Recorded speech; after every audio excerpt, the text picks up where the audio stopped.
میرے بھائیوں، سانحہ کربلا وہ حادثہ ہے کہ جسے امت کبھی بھلا نہیں سکتی، کیونکہ اس کی وجہ سے امت کی جمعیت ٹوٹی۔ اس میں اس کا قصور نہیں تھا، اس کو بنیاد بنا کے، اور پوری دنیا کے اندر دو فرقے بن گئے، سنی اور شیعہ کے نام کے اوپر۔ ہمارے نزدیک تو دونوں مسلمان ہیں اپنی غلطیوں کے باوجود۔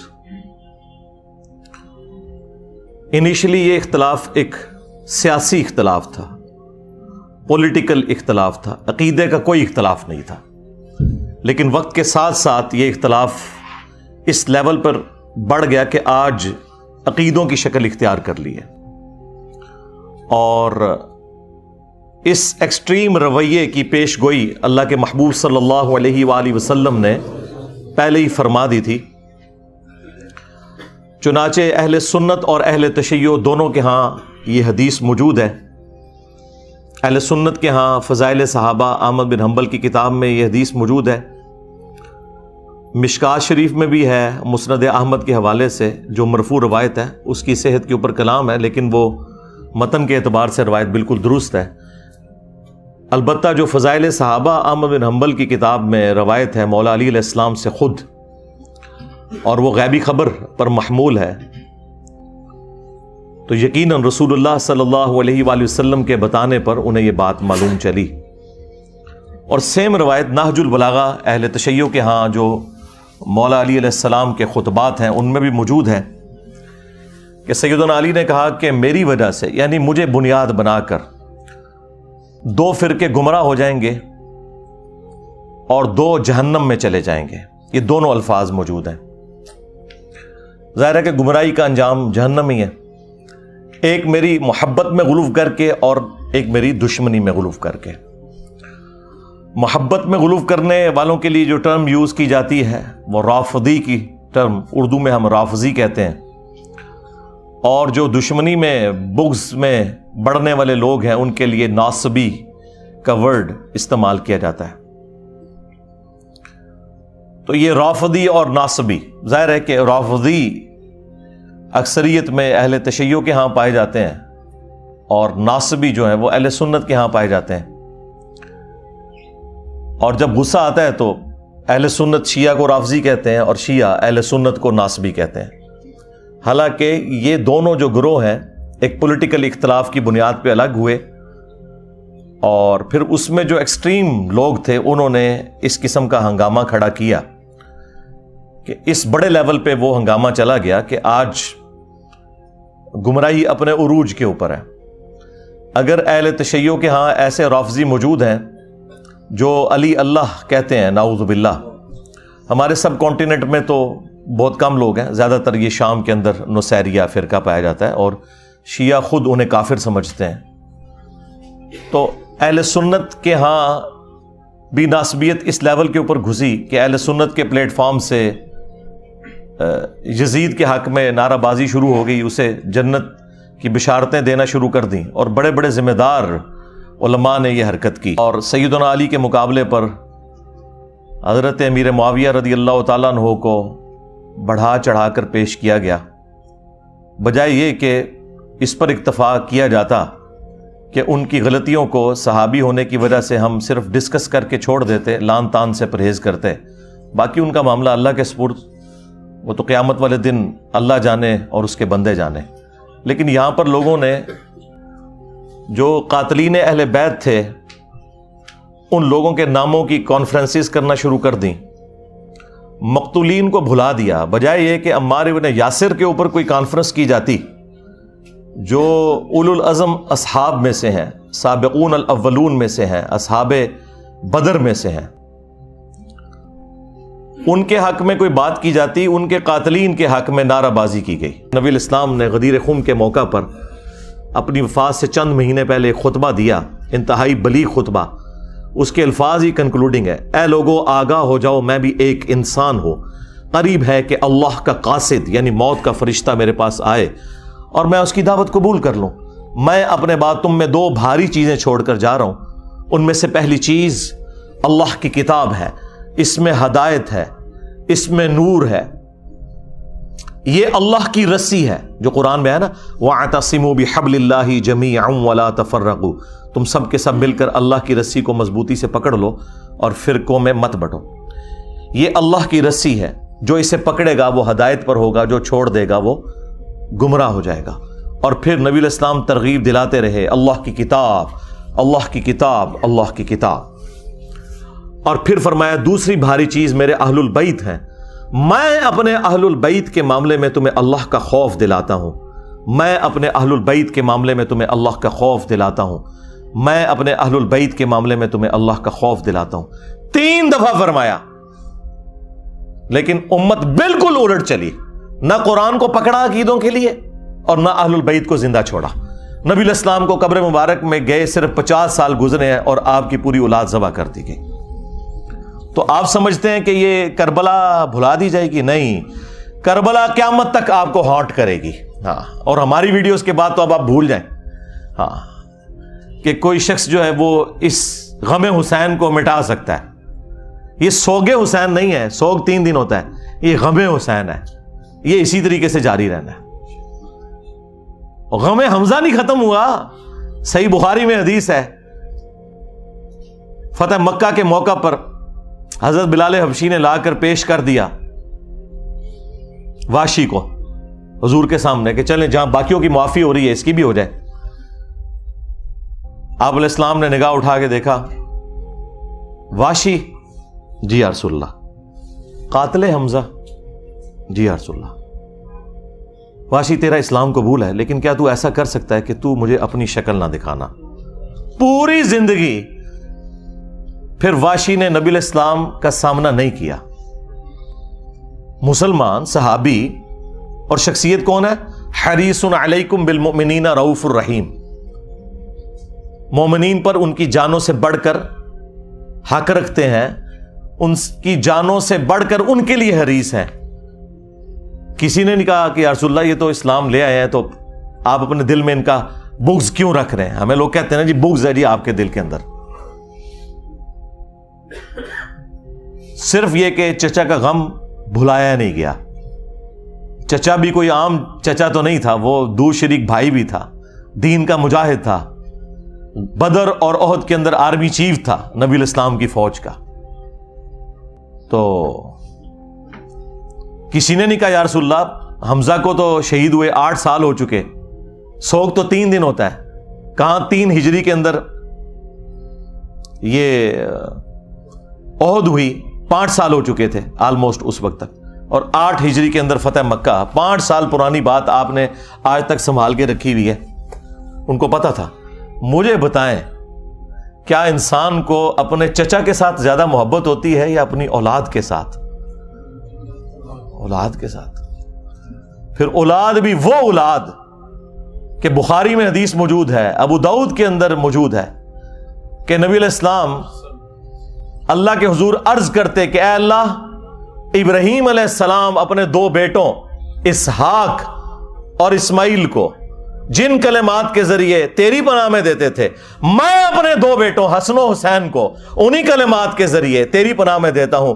اعیذکما بکلمات اللہ التامہ من کل شیطان وہامہ ومن کل عین لامہ۔ دیکھیں ابراہیم کے بیٹے اسماعیل اور اسحاق اور نبی علیہ السلام کے بیٹے حسن و حسین علیہم السلام اجمعین، یعنی آپ ذرا لیول دیکھیں کمپیریزن کا۔ تو نبی علیہ السلام نے فرمایا کہ میں اپنے اہل البیت کے معاملے میں تمہیں اللہ کا خوف دلاتا ہوں۔ اور یہی حدیث جو مسلم شریف کے اندر موجود ہے، اس کا ایک طریق جو ہے وہ مسند احمد کے اندر بھی ہے۔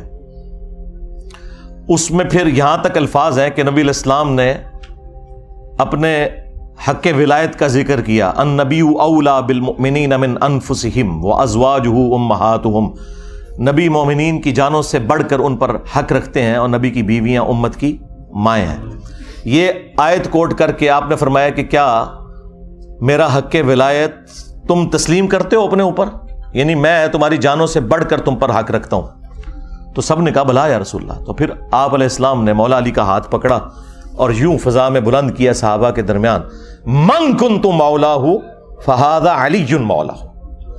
پھر جس جس کا مولا، جس جس کا جگری یار، جس جس کا آقا، جس جس کا سرپرست میں ہوں، اس کا سرپرست علی ہے. اور پھر اسی حالت میں کہا کہ اے اللہ اس سے محبت رکھ جو علی سے محبت رکھے، اس سے دشمنی رکھ جو علی سے دشمنی رکھے. اور اس کی اصل تو اس حدیث میں بھی موجود ہے جو مسلم شریف میں ہے کہ علی سے محبت نہیں رکھے گا مگر مومن، علی سے بغض نہیں رکھے گا مگر منافق. اور بڑے رقت انگیز الفاظ ہیں. مولا علی نے خود روایت کی حدیث، وہ کہتے ہیں کہ اس ذات کی قسم کہ جس نے دانے کو پھاڑ کر کھیتیوں کو اگایا اور مخلوقات کو پیدا کیا، نبی امی نے مجھ سے یہ عہد لیا تھا کہ اے علی صرف مومن ہی تجھ سے محبت رکھے گا اور صرف منافق ہی تجھ سے بغض رکھے گا. وَلِعَوْذُ بِاللَّهِ تَعَالَى. تو اب یہ آپ دیکھ لیں، یہ وہ چیزیں تھیں جو پھر بھلا دی گئیں اور اس کا رزلٹ آج سنی شیعہ کنفلکٹ، قتل و غارت کی شکل میں، دشمنی کی شکل میں، ایک دوسرے کو کافر کہنے اور گمراہ کہنے اور جہنمی کہنے کی شکل میں ہمارے سامنے آ چکا ہے. آ جائے گی. یہ کربلا ایک دن میں نہیں ہوئی، اس کے پیچھے پورا ایک پس منظر ہے. کس طرح نبی الاسلام کی وفات کے بعد آہستہ آہستہ معاملات اس لیول کے اوپر بگڑے کہ صرف 50 سال کے اندر اتنی بڑی تبدیلی آئی کہ انسانی تاریخ نے اتنا بھیانک منظر نہیں دیکھا تھا جو ہمیں کربلا میں دیکھنا پڑا. اور اس کی ہیٹ آج تک ہم محسوس کر رہے ہیں. یہ ایک دن کے اندر نہیں ہوا، معاملات آہستہ آہستہ بگڑتے چلے گئے. اہل سنت اور اہل تشیع کے اندر جو اہل علم علماء ہیں ان کے درمیان یہ چیز ایگریڈ اپون ہے.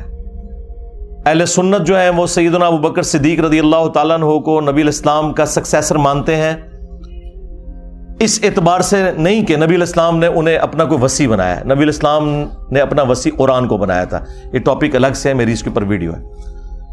اس وجہ سے کہ صحابہ کرام نے چنا اور 6 مہینے کے بعد جب سیدنا علی نے بھی بیعت کر لی، اہل تشیع کہتے ہیں کہ وہ امت کے وسیع مفاد کے اندر کی، اور اہل سنت کا موقف یہ ہے کہ نہیں وہ جسٹیفائی تھی. بہرحال at the end of the day اس کے اوپر متفق ہیں.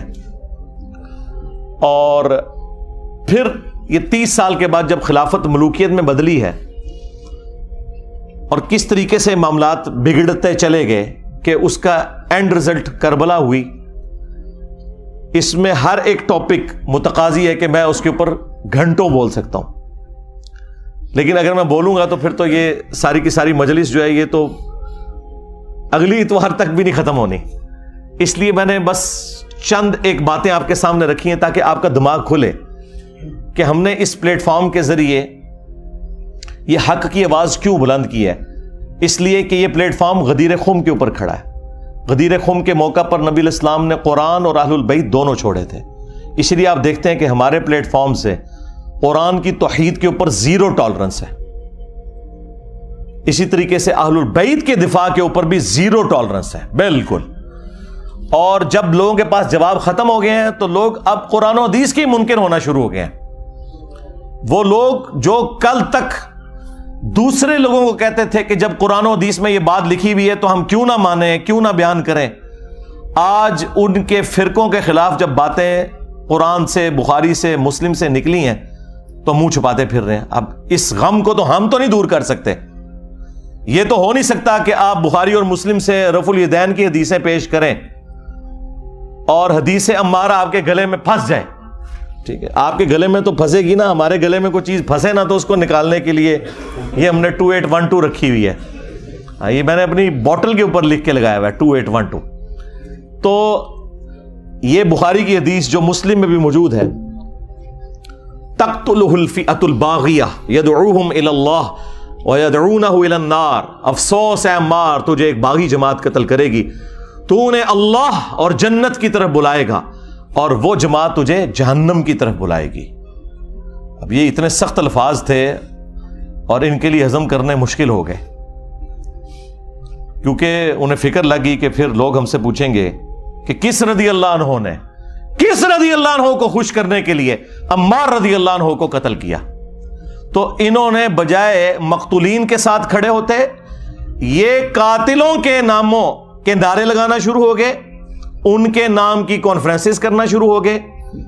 تو کہتے ہیں جی یہ 5B ریسرچ پیپر کہاں سے آ گیا؟ سرکار جب آپ نعرے لگاؤ گے تو پھر 5B بھی آئے گا. ہاں یہ وہاں سے آیا ہے, یہ آپ نے خود اس کو دعوت دی ہے کہ یہ آئے میدان میں. مولانا مودودی رحمہ اللہ نے خلافت و ملوکیت ایبسولوٹلی نہیں لکھی تھی. اس زمانے میں محمود احمد عباسی ایک ناصبی تھا جس نے خلافت معاویہ اور یزید کتاب لکھی, ایک جھوٹی کتاب حکمرانوں کی لکھوائی ہوئی تاریخ سے حوالے نقل کر کے, اور قرآن و حدیث کے خلاف وہ کتاب لکھی جس میں اس نے بنو امیہ کو اونچا کیا اور اہل البیت کو نیچے. تو اس کے جواب میں مولانا مودودی نے خلافت و ملوکیت لکھی تھی. وہ تو جواب دے رہے تھے. میں نے بھی 2009 کے اندر جب ڈاکٹر ذاکر نائک نے یزید کو رضی اللہ عنہ کہہ دیا, may Allah please with him. As far as your understanding about the wall of Karbala, you said that Yazid, may Allah be pleased with him, Yazid, may Allah be pleased with him, Yazid, may Allah be pleased with him, that he was ferocious and he was a villain, etc. There's difference of opinion. We're not here to discuss about history, and neither do I want to get a difference in the Muslim Ummah. What we say, there's a difference of opinion between the Sahaba. That is history. تو بجائے اس کے کہ اس کا رد ہوتا, چند ایک علماء نے کیا, لیکن اوورال ہنگامہ نہیں کھڑا کیا جس طرح میرے خلاف انہوں نے ہنگامہ کھڑا کیا ہوا ہے. ڈاکٹر ذاکر نائک کے اوپر کون سی FIR کٹوائی ہے انہوں نے یزید کے مسئلے کے اوپر, اور میرے اوپر آئے دن یہ FIR کٹواتے رہتے ہیں. اصل میں تو بنو امیہ کی محبت انہیں اس کے اوپر ابھارتی ہے نا, پیچھے تو مسئلہ وہی ہے. اور کبھی ٹرینڈ چلانے کی کوشش کرتے ہیں اور جھوٹے الزامات لگاتے ہیں. تو وہ ڈاکٹر ذاکر نائک نے جب 2009 میں یہ بات کی تو میں نے اس کے جواب میں ویڈیو ریکارڈ کروائی تھی, اور حسینیت اور یزیدیت کا تحقیقی جائزہ. اور پھر آہستہ آہستہ جب معاملات مزید بڑھنا شروع ہوئے تو پھر مجھ پہ بھی مزید حقائق کھلتے چلے گئے. میں ساتھ ساتھ لوگوں کو ایجوکیٹ کرتا رہا. الٹیمیٹلی میں نے یہ ریسرچ پیپر 5B لکھا, اور اس 5B ریسرچ پیپر میں سیدنا عمر فاروق رضی اللہ تعالیٰ عنہ کی شہادت سے لے کر سیدنا حسین ابن علی رضی اللہ تعالیٰ عنہ علیہ السلام کی شہادت تک پوری اسلامک ہسٹری حدیث سے ہے. 200 سے زیادہ حدیثیں ہیں, اکثر بخاری اور مسلم سے ہیں, اور جو بخاری اور مسلم کے علاوہ ہیں ان پہ دور حاضر کے بڑے بڑے محققین کی میں نے تحقیم لگائی ہے. شیخ البانی رحمہ اللہ کی, شیخ زبیل زئی رحمہ اللہ کی, شیخ شعیب ارناؤت کی, اور باقی بڑے بڑے محدثین کی تحقیم لگی ہے. اس 5B ریسرچ پیپر میں کوئی ایک حدیث بھی ایسی نہیں ہے کہ جس کے اوپر صحت کا حکم نہ لگا ہوا ہو. ہاں یہ ہو سکتا ہے کہ بعض محدثین کے نزدیک وہ روایت ضعیف ہو تو بعض دوسرے اسے صحیح سمجھتے ہوں. یہ نہیں ہو سکتا کہ سب کے نزدیک کوئی روایت کمزور تھی اور میں نے وہ نکال دی. اگرچہ میرے نزدیک کوئی روایت کمزور بھی تھی, اور اگر اسے امام ترمذی نے, امام حاکم نے, امام ذہبی نے ٹھیک کہا ہوا تو میں نے لیا, کیونکہ وہ بڑے ائمہ ہیں. اور پھر ہمارے مخالفین وہ ہیں جو ہم سے زیادہ انہیں سمجھتے ہیں, بلکہ ہمیں تو وہ کچھ سمجھتے ہی نہیں ہیں. تو پھر ہم انہیں ان کے گھر کی خبر نہ دیں کہ تمہارے اپنے اصول کے اوپر تو یہ روایتیں درست تھی نا, انہیں مانو. کیونکہ جب ہم کوئی اپنی روایت پیش کرتے ہیں ان کتابوں سے تو تم ریجیکٹ کر دیتے ہو. بخاری مسلم تم ریجیکٹ نہیں کر سکتے, تو اس کے لیے پھر تم باطل تعویلات تلاش کرنا شروع کر دیتے ہو, اور آئے دن کوئی نہ کوئی ہنگامہ کھڑا کرتے رہتے ہیں. تو میں وقتاً فوقتاً ان تمام ٹاپکس کو ایڈریس کرتا رہتا ہوں تاکہ لوگوں کو حق بات پتہ چل جائے. یہ اتنا معاملہ آسان نہیں ہے. اب یہ پورا ایک ٹاپک ہے کس طریقے سے یہ سارے کے سارے معاملات خلفائے راشدین کے بعد سیدنا علی کے دور میں جنگ جمل, صفین, نہروان, اور اس سے بھی پہلے حضرت عثمان کیوں شہید ہوئے. آپ کو تو کہانی کروائی نا انہوں نے کہ جی وہ عبداللہ ابن سبا نے یہ سارا معاملہ خراب کیا تھا. بالکل جھوٹ بولا. ایک شخصیت جو حضرت علی کے دور میں سامنے آیا, جسے حضرت علی نے خود قتل کروایا, اس کو پکڑ کے انہوں نے شہادت عثمان کے چکر میں ڈال دیا تاکہ بنو امیہ کو چھپا لیں کہ بنو امیہ کے گورنروں کی وجہ سے حضرت عثمان غنی رضی اللہ تعالیٰ عنہ کے خلاف ان کی رعایا ہو گئی تھی, اور الٹیمیٹلی اس کا انجام ان کی شہادت ہوا. اور یہ وہ باتیں ہیں جو بخاری مسلم میں لکھی ہوئی ہیں. میں نے اپنے ریسرچ پیپر میں ساری احادیث وہ جمع کی ہیں, تاریخی روایتیں نہیں, حدیثیں. اس کے اوپر پردہ ڈالنے کے لیے انہوں نے باقی معاملات جو ہے نا وہ نئے اجاگر کرنا شروع کر دیے. اللہ کے بندو, یہ تو اتنا خطرناک معاملہ تھا کہ یہ معاملہ اس لیول کے اوپر بگڑا ہے کہ صرف بخاری مسلم سے اگر حدیثیں میں آپ کے سامنے رکھوں تو آپ کانوں کو ہاتھ لگائیں گے. صحیح بخاری میں 4108 نمبر حدیث ہے, 4108. تحکیم کے بعد جب ایک معاہدہ فائنل ہونے جا رہا تھا اور نہیں ہو سکا سیدنا علی اور حضرت معاویہ کے درمیان, اس کے بعد جب حضرت معاویہ مدینہ شریف آئے تو انہوں نے وہاں ایک خطبہ دیا. بخاری کے الفاظ ہیں کہ حضرت حفصہ جو تھی, سیدہ حفصہ, حضرت عمر کی بیٹی اور عبداللہ ابن عمر کی بہن اور ام المومنین بھی, انہوں نے اپنے بھائی عبداللہ بن عمر سے کہا کہ جاؤ, حضرت معاویہ آئے ہیں تو وہ خطبہ دے رہے ہیں, تمہاری غیر موجودگی کو کہیں فتنہ نہ شمار کر لیا جائے, تو تم جا کے ان کی تقریر سنو. کیونکہ اس وقت پولیٹیکل اختلافات تو چل رہے تھے, تو عبداللہ بن عمر پھر وہ مجبوراً چلے گئے. وہاں پہ حضرت معاویہ نے تقریر کرتے ہوئے کہا کہ تم میں جو اس امر خلافت کے اندر خواہش رکھتا ہے نا, وہ اپنا سینگ اٹھائے, میں اس کے باپ سے بھی زیادہ خلافت کا حقدار ہوں, نعوذ باللہ. اور یہ کنایا کیا انہوں نے حضرت عبداللہ بن عمر کی طرف. وہ اگلی جو اس روایت کا حصہ ہے بخاری کا, وہ آپ کو کلیئر کر دے گا. اب یہ اتنا بڑا جملہ تھا. اب مجھے بتائیں کہ عبداللہ بن عمر کا باپ وہ ہے کہ جن کی وجہ سے رومن امپائر گری ہے اور شام مسلمانوں کے پاس آیا, اور اس شام میں بیٹھا ہوا ایک شخص امیر شام, وہ اسی کے بیٹے کو کہہ رہا ہے کہ میں تجھ سے اور تیرے باپ سے زیادہ خلافت کا حقدار ہوں. یہ بخاری شریف ہے جی, یہ اصول الکافی شریف نہیں ہے, ہاں یہ مولانا شریف نہیں ہے, یہ بخاری شریف ہے. اب عبداللہ بن عمر کو غصہ تو آیا لیکن خاموش ہو گئے. اور وہ خاموش کیوں ہوئے؟ آج بھی لوگ کہتے ہیں نا کہ جی صدیوں سے لوگ کیوں نہیں بول رہے تھے, اس زمانے میں نہیں لوگ بول سکے. وہ ہمارے استاد مولانا اسحاق صاحب والی بات ہے کہ ماما روزانہ حسین نہیں جم دیا. ہاں, حسین ابن علی اور عبداللہ ابن عمر دونوں کی نیچرز میں فرق تھا.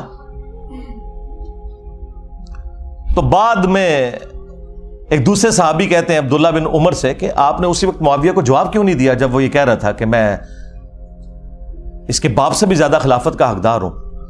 تو عبداللہ بن عمر نے کہا کہ میں نے ارادہ تو کیا کہ میں اپنی گوٹ کھولوں, یعنی وہ احتبا کر کے دونوں گھٹنوں کو یوں لے کے بیٹھے تھے, اور میں اسے اسی بھرے مجمع میں جواب دوں کہ تجھ سے زیادہ خلافت کا حقدار وہ ہے کہ جس نے تم سے اور تمہارے باپ سے جنگ کی تھی جب تم لوگ کافر تھے اور ہم لوگ مسلمان تھے.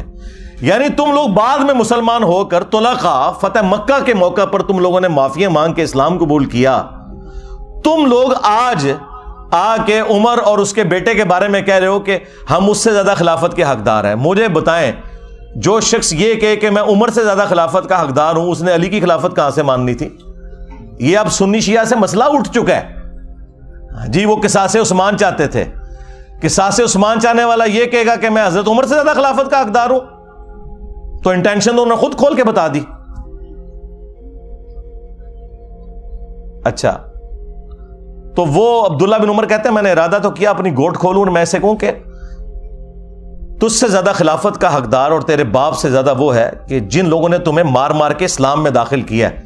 یعنی تم لوگ کافر تھے اور ہم نے تم سے جنگیں لڑی ہیں. اور امام بخاری نے یہ حدیث غزوہ خندق کے چیپٹر میں ڈالی ہے یہ بتانے کے لیے کہ خندق کے موقع پر عبداللہ بن عمر اور حضرت عمر مسلمان تھے اور حضرت معاویہ اور ان کے والد کافر تھے. یہ اس میں سے انہوں نے رزلٹ نکالا ہے.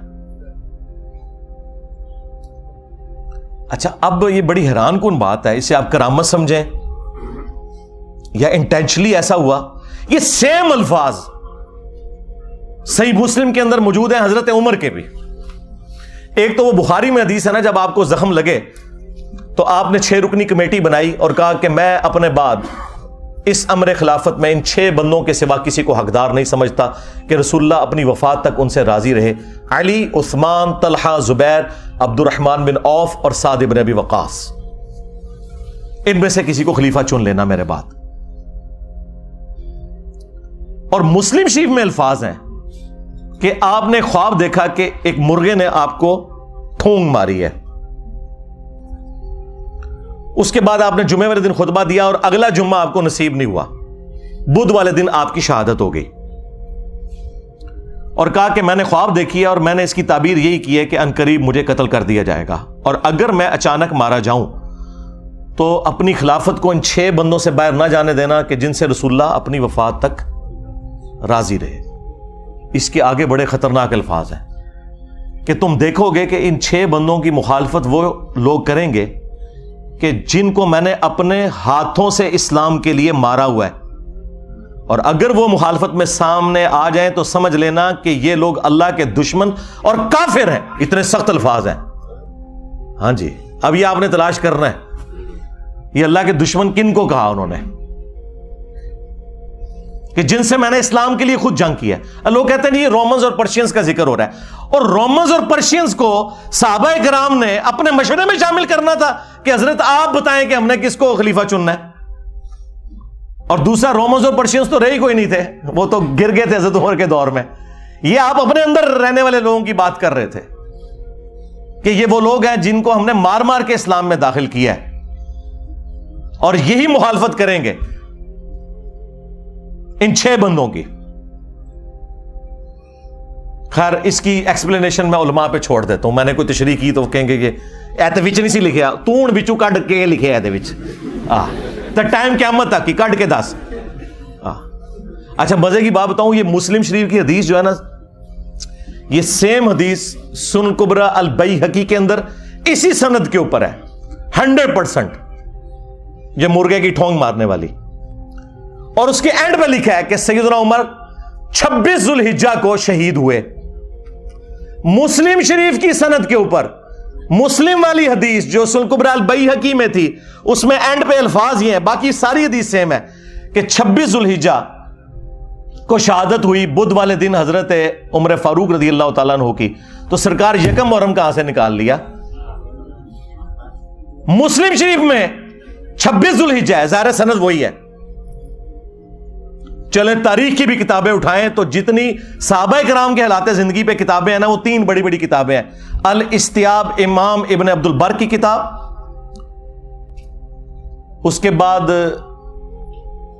اسد الغابہ ابن اثیر کی کتاب, اور اس کی شرح الاصابہ 8000 صحابہ کے حالات زندگی ابن حجر اسقلانی کی. یہ 3 مین کتابیں ہیں, تینوں میں 26 ذوالحجہ لکھا ہے. باقی اقوال لکھ کے انہوں نے کہا یہ ثابت نہیں ہے. یکم محرم کا تو قول لکھا ہی نہیں ہوا. ایک جگہ ہے کہ جب دفنا چکے تھے تو محرم کا چاند نکلا, وہاں پہ بھی یکم محرم شہادت نہیں ہے. حضرت عثمان کی بھی بیعت پہلے ہو چکی تھی. اتنا بڑا جھوٹ بولا. ادھر غدیر خم کی ڈیٹ انہوں نے 18 ذوالحجہ کو حضرت عثمان کی شہادت کے ساتھ جوڑ دیا, حالانکہ حضرت عثمان غنی رضی اللہ تعالیٰ عنہ کی شہادت 18 ذوالحجہ کو ہوئی نہیں ہے. ان ساری کتابوں میں آپ نکال کے دیکھیں تو آپ کو 18 ذوالحجہ کی ڈیٹ نہیں ملے گی, 12 ذوالحجہ کی ملے گی. ہر معاملے میں جہاں جہاں مولوی گھس سکتا تھا نا, اس نے گھسنے کی کوشش کی ہے. اور میں نے الحمدللہ مسلم شریف سے مولانا شریف کو باہر نکالا ہے. جیسے وہ جب تک آپ کتے کو باہر نہیں نا نکالتے کنویں سے, تو ڈول نکالنے سے وہ پاک نہیں ہوتا. تو یہ مسلم شریف میں الفاظ تھے کہ حضرت عمر نے کہا یہ 6 بندے ایسے ہیں کہ ان کی مخالفت وہ لوگ کریں گے جن کو میں نے اسلام کی خاطر مارا ہوا ہے. سیم الفاظ وہی حضرت عبداللہ بن عمر نے ریپیٹ کیے. حدیث ختم نہیں ہوئی بخاری کی, آگے الفاظ ہیں کہ عبداللہ بن عمر کہتے ہیں کہ میں نے ارادہ تو کیا تھا یہ ساری باتیں کروں, تو پھر مجھے جنت کی نعمتیں یاد آ گئیں اور میں نے انہی پر اکتفا کر لیا, اور پھر میں خون ریزی اور فتنے کے ڈر سے خاموش ہو کر اپنے معاملات کو میں نے اسی کے اوپر اکتفا کر لیا. وہ حدیث کا راوی کہتا ہے کہ عبداللہ بن عمر نے خاموش ہو کر اپنی جان بھی بچا لی اور اپنی عزت بھی بچا لی. ایک ماموں نے دوسرے ماموں سے اپنی جان اور عزت بچائی. ابھی عبداللہ بن عمر بھی تو ماموں ہے نا, جب انہوں نے رشتے اس طرح کے نکالے ہوئے ہیں تو عبداللہ بن عمر ماموں نہیں ہے, وہ خال المومنین نہیں ہے. تو وہ کہتے ہیں کہ عبداللہ بن عمر نے اپنی جان بھی بچا لی اور عزت بھی بچا لی. یعنی اس وقت کیسی کیٹاسٹرافک کنڈیشن تھی کہ لوگوں کو اپنی جان سے بھی ہاتھ دھونا پڑتا تھا. تو سرکار لوگ کہتے ہیں کہ بھی سارے حسین ابن علی کی طرح کیوں نہیں اکٹھے ہو گئے, اپنے بال بچوں کے ساتھ کیوں نہیں سامنے آ گئے, ایسا ہو نہیں سکتا میرے بھائی. یہ تو جن کا یعنی گھرانہ اتنا عالی ہے کہ جنہیں یہ پتا ہے کہ ہمارا کسی چیز کو ایکسیپٹ کرنا، اس کو دین کا حصہ بنا دینا ہے، انہوں نے ہی سامنے آنا تھا نا، باقی لوگوں نے کہاں سے آنا تھا. پھر سورہ مریم میں جو آیت ہے، اللہ تعالیٰ نے انبیاء اکرام علیہم السلام کا ذکر کر کے فرمایا کہ جب انبیاء اکرام دنیا سے چلے جاتے تھے نا، فَخَلَفَ مِن بَعْدِهِمْ خَلْفٌ، تو ان کے جانے کے بعد ایسے ناخلف لوگ جانشین ہوتے تھے،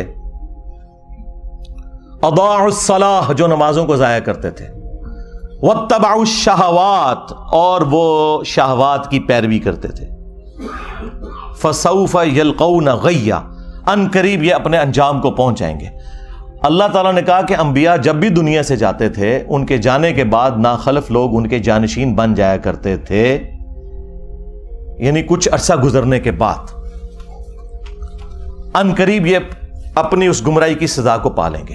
یہ جو سورہ مریم کی آیت ہے نا، یہ سیم فٹ ان ہوئی نبی الاسلام کے کیس میں بھی، اور اس کی ایکسپلینیشن میں وہ صحیح مسلم کی مشہور حدیث ہے جو آپ کو سمجھ ہی نہیں آ سکتی تھی جب تک آپ کو کربلا سمجھ نہ آئے، کہ نبی الاسلام نے فرمایا کہ جب کبھی بھی اللہ نے کسی پیغمبر کو مجھ سے پہلے بھیجا نا، تو اس کے جانثار ساتھی حواری ہوا کرتے تھے، وہ حواری بڑے پیشن کے ساتھ اس کی دعوت کو آگے لے کے چلتے تھے، اور جب وہ مخلص لوگ رخصت ہو جاتے تھے نا، تو پھر ایسے ناخلف لوگ اس مسند پہ آگے بیٹھ جاتے تھے جو زبان سے وہ کہتے تھے جو کرتے نہیں تھے، اور جس کے کرنے کا حکم دیا گیا ہوتا تھا اس کی مخالفت کرتے تھے، الٹ چلتے تھے. ایسے لوگوں کے خلاف جو اپنے ہاتھ سے جہاد کرے وہ مؤمن ہے. کون؟ حسین ابن علی. جو اپنی زبان سے جہاد کرے وہ بھی مؤمن ہے، اور جو اپنے دل میں جہاد کرے، یعنی اگر کمزور ہے، دل میں ہی برا مانے، سامنے نہ آئے، عبداللہ بن عمر، عبداللہ ابن عباس، عبداللہ ابن زبیر، اس جیسے لوگ، وہ بھی مومن ہے. لیکن ظاہر ہے کہ یہ اس لیول کے نہیں. اور فرمایا اس کے بعد رائی کے دانے کے برابر بھی ایمان نہیں ہے اگر کوئی دل میں بھی برا نہیں سمجھتا. یہ جو حدیث ہے کہ تمام انبیاء کے ساتھ ایسا ہوا ہے، تو دیکھ لیں سیدنا حسین ابن علی ہی سامنے آ کے کھڑے ہوئے. صحیح بخاری میں ایک اور حدیث ہے 4827. اس حدیث کے کئی ایک طرق ہیں باقی کتابوں میں، المستدرک للحاکم کے اندر، سنن نسائی الکبریٰ کے اندر، اور اللہ بھلا کرے امام ابن کثیر نے تفسیر ابن کثیر میں سورۃ الاحقاف کی آیت نمبر 17 کے کانٹیکسٹ میں وہ سارے طرق ایک جگہ جمع کر دی ہیں. تفسیر ابن کثیر کے اوپر تو کسی کو اختلاف ہو ہی نہیں سکتا تھا، اور بخاری کی حدیث 4827 وہ بھی لی، اور باقی اس کے طرق بھی ایک جگہ جمع کیے. اس سے آپ کو پورے سینیریو کا اندازہ ہو جائے گا.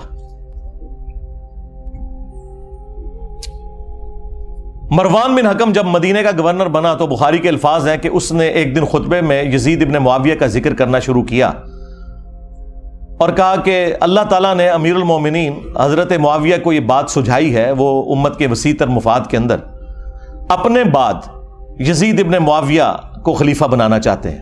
یعنی ابھی حضرت معاویہ زندہ ہیں اور بیعت لے رہے ہیں اپنے بیٹے کے لیے. اب بخاری میں بس اتنے الفاظ ہیں کہ جب اس نے یہ بات کی نا تو عبد الرحمن بن ابی بکر کھڑے ہوئے اور انہوں نے کچھ کہا. امام بخاری نے اپنی شرافت کی وجہ سے وہ الفاظ نقل نہیں کیے، لیکن وہ الفاظ کہیں گئے نہیں ہیں، وہ حاکم کے اندر سنن نسائی الکبریٰ میں اور اللہ بھلا کرے تفسیر ابن کثیر میں انہوں نے سارے طرق المعجم الکبیر طبرانی سے بھی جمع کر دیے. بخاری میں الفاظ ہیں کچھ کہا تو مروان نے کہا پکڑو اس کو، عبد الرحمن بن ابی بکر کو، تو وہ بھاگ کر حضرت عائشہ کے حجرے میں چھپ گئے. مسجد نبوی کے ساتھ ہی تھا حجرہ عائشہ، اور یہ حضرت عائشہ کے بھائی بھی لگتے تھے، اور جو ہمارے سب کانٹیننٹ میں کہا جاتا ہے نا سگے بھائی، کہ ماں اور باپ دونوں ایک. عرب میں تو باپ ایک ہونا تو سگا ہو جاتا ہے. یہ عبد الرحمن بن ابی بکر وہ ہیں کہ جو والدہ ہیں ان کی اور والد دونوں وہی ہیں جو سیدہ عائشہ کے والدین ہیں. اب اس کو غصہ تو تھا لیکن اندر تو نہیں جا سکتا تھا, تو باہر سے اس نے کہا کہ ابو بکر کے بیٹے تیرے بارے میں ہی قرآن میں آیت نازل ہوئی ہے نا. وہ ایک کافر والی آیت لگا دی پکڑ کے, توبہ توبہ. یہ ہیں آل امیہ کی چاکری کرنے والے لوگ کہ تیرے بارے میں آیت نازل ہوئی تھی نا کہ یہ کہتا ہے کہ اپنے ماں باپ کو کہتا ہے کہ تم لوگ جو مجھے یہ کہتے ہو کہ مرنے کے بعد دوبارہ زندہ کیا جاؤں گا, تو یہ اگلے لوگوں کی کہانی ہے. یہ قرآن کو جو اگلے لوگوں کی کہانیاں کہتا تھا نا ابو بکر کے بیٹے, تو ہے وہ. اب حضرت عائشہ کو بڑا غصہ آیا, انہوں نے اندر سے جواب دیا اس کو خاموش ہو جا, آل ابی بکر کے بارے میں کوئی اور آیات نازل نہیں ہوئی جو میری برات میں نازل ہوئی تھی سورہ نور کی. اور بخاری کی حدیث یہاں پہ ختم ہے, لیکن جو باقی روایتیں ہیں ان میں فلنگ دی بلینکس بھی ہیں. ایک تو یہ کہ وہ عبد الرحمن بن ابی بکر نے کیا بات کی تھی کہ جو امام بخاری نے کہا کہ کچھ کہا تو اس نے کہا پکڑو اس کو, ظاہر کو چوبے والی گل کی تھی ہے نا. ہاں, انہیں کیا سی کہ سیدھی طرح کہہ کہ تیرا امیر المومنین کیسر و کسرا کے طریقے پہ چلنا چاہتا ہے, ابو بکر اور عمر کے طریقے پر نہیں. کیونکہ اس نے یہ کہا تھا کہ بھئی ابو بکر نے بھی تو عمر کو اپنے بعد خلافت کے منصب پر چھوڑا تھا نا, تو ہمارے امیر المومنین بھی چاہتے ہیں کہ یزید کو چھوڑ دیں. بھئی یزید تو ان کا بیٹا ہے, اور حضرت ابو بکر کا بیٹا تو عبد الرحمن بن ابی بکر سامنے بیٹھا تھا, اس کو تو نہیں بنایا تھا. تو اس کو تو غصہ آنا تھا کہ بھی میں تو کوئی خلیفہ نہیں ہوں اور تم مثال کون سی دے رہا ہے, کدھر سے جوڑ کے کون سی بات فٹ کر رہا ہے. تو ان کا سیدھی طرح کیا کیسر و کسرا کے طریقے پہ چل رہے ہو. رومنز اور پرشینز وہ بادشاہ اپنے بیٹوں کو نامزد کیے کرتے تھے. اب یہ بات اس کو لگ گئی, ان کا پکڑو انہوں. اور وہاں پہ تو ہے نا کہ حضرت عائشہ نے کہا خاموش ہو جا, آل ابی بکر کے بارے میں تو سورہ نور نازل ہوئی ہے. باقی کتابوں میں حافظ ابن کثیر نے نقل کیا کہ پھر حضرت عائشہ نے اس کو پھر ایک پھکی نہیں پھکا دیا اور کہا مروان تیرے بارے میں اللہ کے نبی علیہ السلام نے فرمایا تھا جب تو اپنے باپ کی پشت میں تھا کہ حکم پر لعنت, اس کی اولاد پر لعنت, تو اسی لعنت کا ٹکڑا ہے. اور نظر آ گیا اس سے آپ کو یہ سارے کے سارے معاملات کلیئر ہو جائیں گے. یعنی یہ سٹیپ وائز چیزیں چلی ہیں, اور یہ میں تو آپ کو بخاری شریف بیان کر رہا ہوں, ٹھیک ہے, مسلم شریف بیان کر رہا ہوں. معاملات کس لیول تک بگڑے ہیں. مسلم شریف میں حدیث ہے 4776,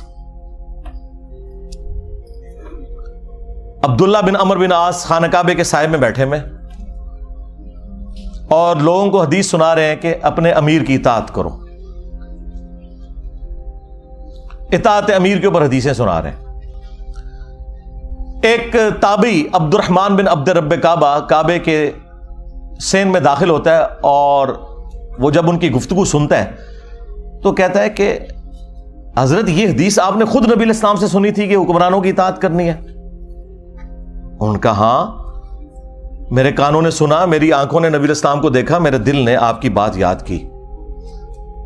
آگے تو اس نے ایسی بات کر دی کہ وہ ایکسپیکٹ نہیں کر رہے تھے. انہوں نے کہا آپ تو ہمیں کہہ رہے ہیں کہ امیر کی اطاعت کرو, اور آپ کے چچا کا لڑکا معاویہ ابن ابی سفیان جو ہمارا حکمران ہے وہ تو ہمیں حکم دیتا ہے کہ ہم لوگوں کو ناحق قتل کریں اور حرام طریقے سے ان کا مال ہڑپ کریں, جبکہ قرآن میں اللہ تعالیٰ فرماتا ہے سورہ النساء کی آیت نمبر 29 تابعی نے کوٹ کر دی کہ ایک دوسرے کا مال ناحق طریقے سے ہڑپ مت کرو اور ایک دوسرے کو قتل نہ کرو. اب آپ ہمیں بتائیں کہ ہم اللہ کی بات مانیں یا اپنے حکمران کی بات مانیں, معاویہ بن ابی سفیان کی. اب عبداللہ بن عمر بن عاص تھوڑی دیر کے لیے خاموش ہو گئے, پھر انہوں نے سر اٹھا کر کہا کہ آندھا سے انجینئر کو نہیں دیکھنا. یہ نہیں کہا, میں جوک کے طور پہ کہہ رہا ہوں. انہوں نے کہا کہ معاویہ کی اطاعت کرو ان کاموں میں جس میں تمہیں اللہ کے مطابق چلائے, اور جس میں وہ اللہ کی نافرمانی کا تمہیں کہے تم اس کی نافرمانی کرو. یہی ایٹیچیوڈ ہونا چاہیے. یعنی یہ آپ کو دور حکومت کے اندر جو ایک معاملات ہے نا وہ بھی اندازہ ہونا شروع ہو گیا کہ کس لیول کے اوپر معاملات بگڑ چکے ہوئے تھے. پھر صلح حسن کے حوالے سے بھی باتیں کرتے ہیں, وہ بھی آپ میرے اس میں ہی پڑھ لیجئے گا, میری ویڈیوز بھی ریکارڈ ہیں. کربلا کے بعد کون سی صلح حسن رہ گئی؟ حسن ابن علی نے اس لیے صلح کی تھی کہ آپ انہیں زہر دے دیتے. المصنف ابن ابی شیبہ میں موجود ہے, زہر دیا گیا. اور ابو داؤد میں تو اتنی رکت انگیز حدیث ہے کہ پھر دربار شام میں اس چیز کی خوشی منائی گئی. ہاں ظاہر ہے جب آپ غم نہ کریں تو اسے خوشی منانا ہی کہا جائے گا نا. الٹا کوئی غم کی بات کر رہا ہے آپ اسے ٹوک دیں. مقدام بن مادی کر بیٹھے ہوئے ہیں. یہ حدیث مسند احمد میں بھی ہے اور سنن ابی داؤد میں بھی. شیخ زبیر زئی اور شیخ ناصر الدین البانی دونوں نے اس حدیث کو ٹھیک کہا ہے. مقدام بن مادی کر بیٹھے ہوئے ہیں امیر شام کے دربار میں, اور اتنے میں خبر پہنچتی ہے کہ حسن ابن علی شہید ہو گئے. تو مقدام بن مادی کر پڑھتے ہیں انا للہ و انا الیہ راجعون. ظاہر ہے عام مسلمان کی موت پہ بھی آپ نے یہی پڑھنا ہے. تو اب امام داؤد نے کہا کہ قال رجل, ایک مرد نے کہا. وہ کس مرد نے کہا؟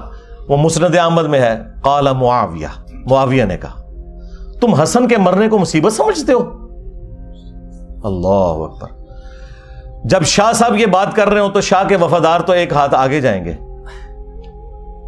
وہاں ایک چمچا بیٹھا تھا امیر شام کا, اس نے کہا حسن تو ایک آگ کا انگارہ تھا جسے اللہ نے بجھا دیا. نعوذ باللہ. اس جملے کا مطلب آپ سمجھتے ہیں کیا ہے؟ یعنی حسن کے ساتھ ظاہر ہے یہ ایک پیس ٹریٹی اور صلح حسن ہوئی ہوئی تھی, کچھ شرائط تھیں, تو آگ کا انگارہ اس لیے تھا کہ کسی بھی وقت ان شرائط کے ٹوٹنے کے اوپر حسن قیام کر سکتے ہیں, جو ان سے ہم نے وعدہ خلافیاں بھی کی ہیں اتنی زیادہ, سوائے ایک خمس ملتا تھا, باقی تو کوئی بھی شرط پہ عمل نہیں ہوا. تو حسن آگ کا ایک انگارہ تھا جسے اللہ نے بجھا دیا. اب یہ بات حضرت مقدام بن مادی کرب نے جب سنی تو انہیں تو لگ گئی آگ. انہوں نے کہا کہ معاویہ تم نے مجھ سے ایسی بات کی ہے جس سے مجھے تکلیف ہوئی ہے. اللہ کی قسم میں اس وقت تک یہاں سے نہیں اٹھوں گا جب تک تمہیں بھی اسی طرح تکلیف نہ دوں. اور معاویہ اگر میں سچ بولوں تو میری تصدیق کرنا, اور اگر جھوٹ بولوں تو کہہ دینا کہ میں جھوٹ بول رہا ہوں. پھر انہوں نے کہا کہ اے معاویہ کیا اللہ کے نبی علیہ السلام نے یہ نہیں فرمایا تھا کہ چیتوں اور درندوں کی کھالیں ان کو پہننے, ان کو اوڑھنے سے کیا اللہ کے نبی علیہ السلام نے منع نہیں فرمایا تھا؟ کیا اللہ کے نبی صلی اللہ علیہ وآلہ وسلم نے سونے چاندی کے جو برتن ہیں ان کو استعمال کرنے سے منع نہیں فرمایا تھا؟ اب وہ جو حرمت والی چیزیں وہ گنواتے چلے گئے اور حضرت معاویہ تصدیق کرتے چلے گئے, اور اینڈ پہ پتا انہوں نے کیا بولا؟ انہوں نے کہا یہ سارے حرام کام تیرے گھر میں ہو رہے ہیں. ٹھیک ہے, یعنی تیرے اپنے گھر کی حالت یہ ہے اور تو حسن بن علی کے بارے میں بات کر رہا ہے. اور پھر انہوں نے ایک جملہ بولا کہ میں حسن کی موت کو مصیبت کیوں نہ جانوں کہ اللہ کے نبی علیہ السلام اپنے زانوں پر ایک طرف حسن ابن علی کو بٹھاتے تھے, دوسری طرف حسین ابن علی کو, اور کہتے تھے حسن مجھ سے ہے, حسین علی سے ہے. اب یہ ساری کی ساری عزت افزائی انورٹڈ کاماز میں جب کروائی امیر شام نے, تو انہوں نے کہا مقدام مجھے پتا تھا میں باتوں میں تم سے نہیں جیت سکتا. اور پھر انہوں نے کہا کہ لاؤ مال و دولت مقدام کو بھی دو, ان کے ساتھیوں کو بھی دو. تو مقدام کو جو انہوں نے گفٹ دیے وہ وہی انہوں نے غریب لوگوں میں ادھر ہی تقسیم کر دیے. بعد میں پھر امیر شام نے پوچھا کہ وہ گفٹس کا کیا بنا, تو انہوں نے کہا کہ مقدام نے تو سب کچھ یہیں پہ تقسیم کر دیا. تو انہوں نے پھر ان کی تعریف کی کہ ہاں مقدام تو پھر مقدام ہے نا. یعنی وہی جو حکمرانی کی مجبوریاں ہیں جڑی ہوئی وہ مجبور کرتی ہیں. کہاں بنو عباس نے شیعان علی کو استعمال کیا بنو امیہ کو الٹنے کے لیے, اور جب حاکم بنے تو بنو امیہ سے بھی زیادہ مظالم کرنے شروع کر دیے. کیوں؟ یہ بس ایک کرسی کا تقاضا تھا, یہ جس کے نیچے جاتی ہے نا اس کے اندر وہ ساری خرابیاں پیدا ہونا شروع ہو جاتی ہیں.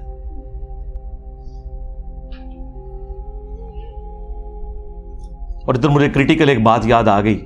اکثر آپ لوگ سنتے ہوں گے کہ جی وہ انجینئر صاحب خام خواہ الزامات لگاتے ہیں کہ بنو امیہ کے ممبروں سے سب و شتم ہوتا تھا. میں نے تو کافی ان کو روایتیں دکھائی ہیں, اس میں بھی کافی ساری, میری ویڈیو بھی ریکارڈ ہے.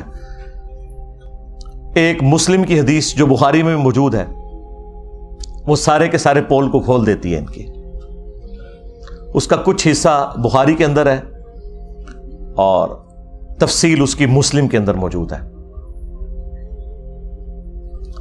اور مسلم شریف میں اس کو سپورٹیو ایک اور حدیث بھی موجود ہے، اسی کے اوپر میرا خیال ہے میں اکتفا کرتا ہوں. میں نے تو کہا تھا کہ میں نے برکت حاضری لگوانی ہے نا اس موقع کے اوپر، تو وہ لگوا لوں. آپ کو پتا ہے کہ تقی عثمانی صاحب نے امیر شام کے دفاع کے اوپر ایک جھوٹی کتاب لکھی ہے اپنے زوم میں مودودی صاحب کے رد پہ،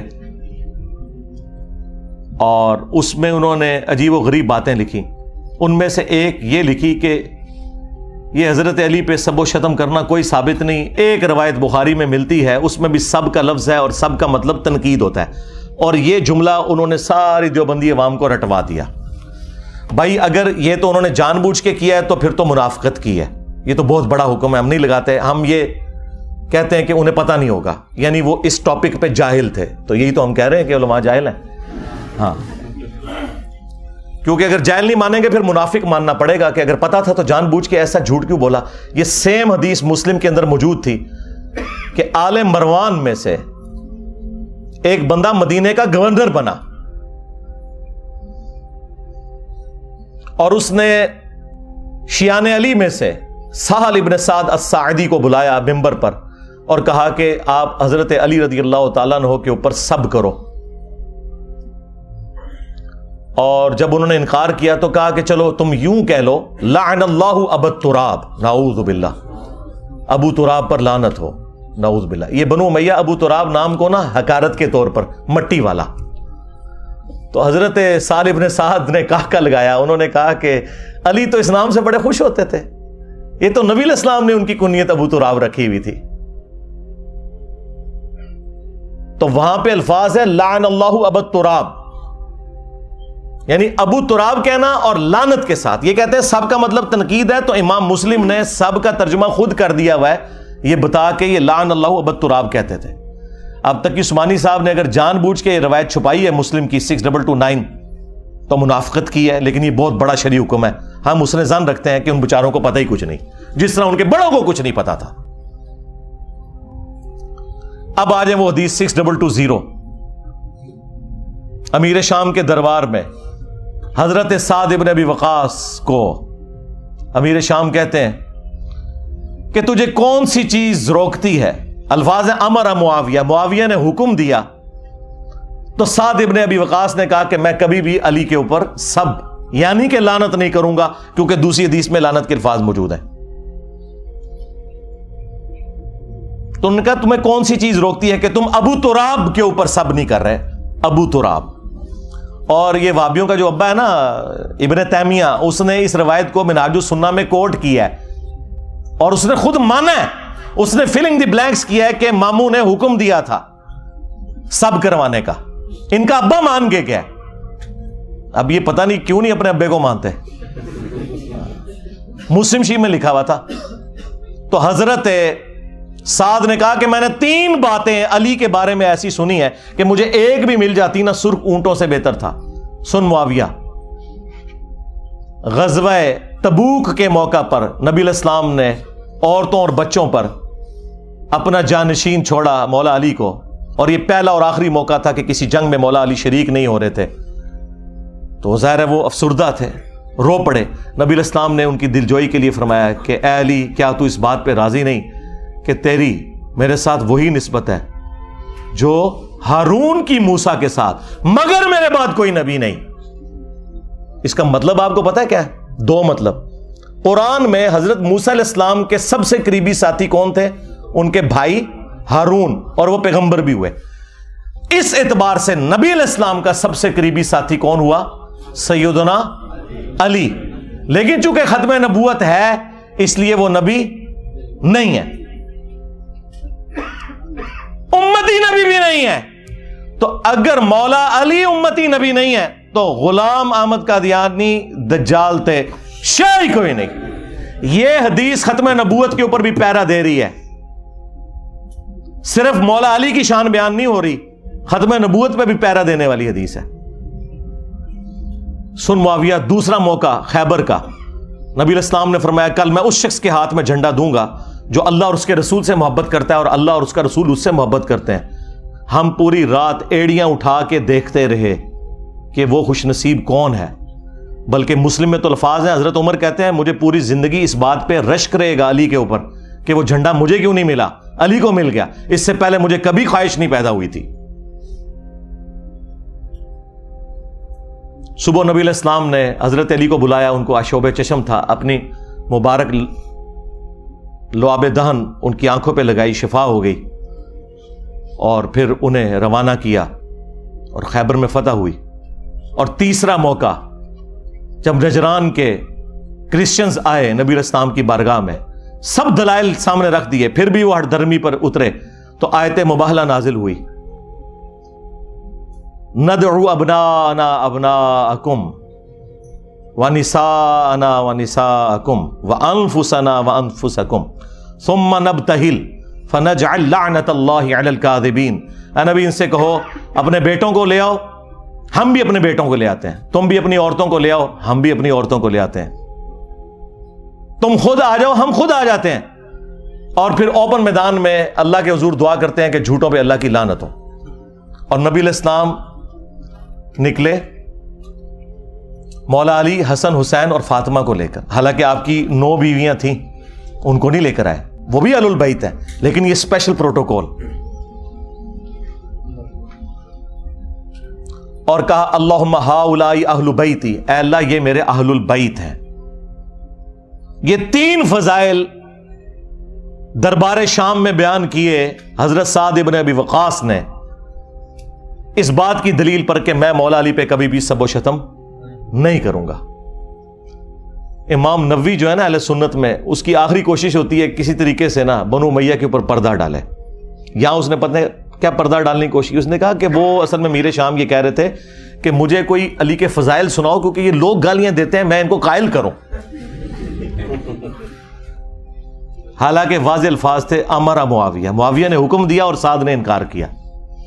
چلیں جھوٹ تو پکڑا جاتا ہے۔ یہ سیم حدیث خصائص علی والے چیپٹر میں سنن نسائی الکبریٰ میں اسی سند کے ساتھ مسلم شریف والی سند کے اوپر موجود ہے۔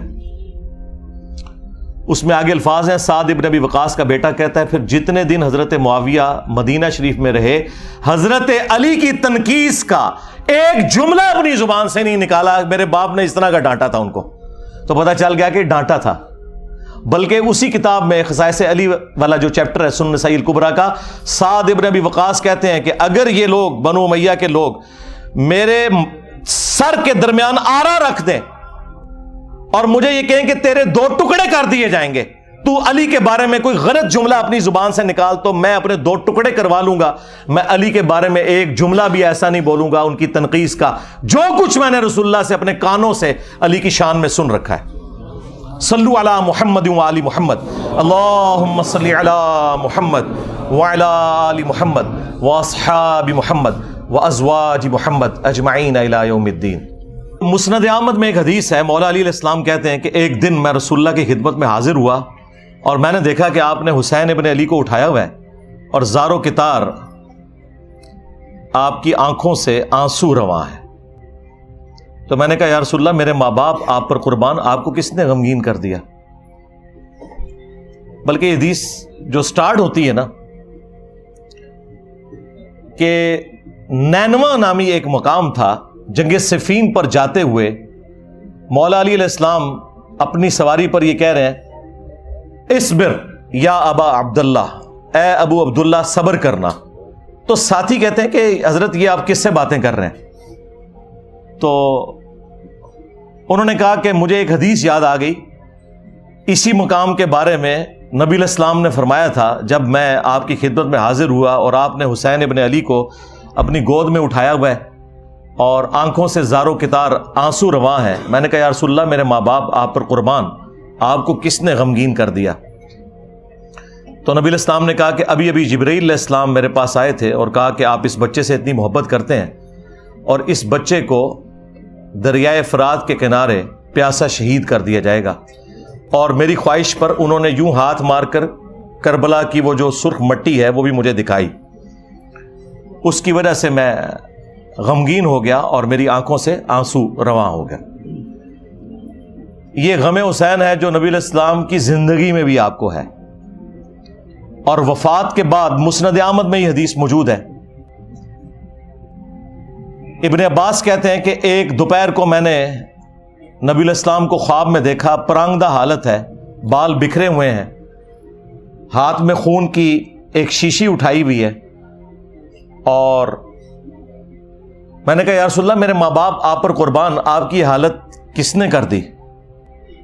آپ نے فرمایا کہ میں صبح سے حسین اور اس کے ساتھیوں کا خون جمع کر رہا ہوں. یعنی یہ ایک تمثیل کے طور پر دکھایا گیا نبی علیہ السلام کو خواب میں. وہ کہتے ہیں میں گھبرا کر اٹھا اور میں نے وہ دن اور تاریخ نوٹ کر لی، اور بعد میں چونکہ اس زمانے میں تو کمیونیکیشن اتنی فاسٹ نہیں تھی، پتہ چلا کہ اسی دن یعنی 10 محرم کو عاشورہ کے دن 61 ہجری کے اندر حسین ابن علی کو اور ان کے ساتھیوں کو شہید کیا گیا کربلا کے اندر. اب یہ حدیث مسند احمد کی اس پر گواہ ہے کہ نبی علیہ السلام اپنی وفات کے بعد بھی اللہ کی جنتوں میں غمگین ہے اس بات پر کہ حسین ابن علی کو شہید کیا گیا. بلکہ انڈیا پاکستان میں جو وہابی فرقے کے لوگ ہیں، دیوبندی اور اہل حدیث، ان کے جو بڑے بزرگ ہیں اسماعیل دہلوی، انہوں نے اسی حدیث کو نقل کر کے ساتھ لکھا ہے یزید پلید. اب یہ آج کل کے یزید کے جو وفادار ہیں، یہ پلید لوگ پتہ نہیں کہاں سے آئے، ان کے بڑے تو یزید کو لکھتے ہی یزید پلید تھے کہ اس کی اس ایکٹیویٹی کی وجہ سے نبی علیہ السلام اللہ کی جنتوں میں بھی غمگین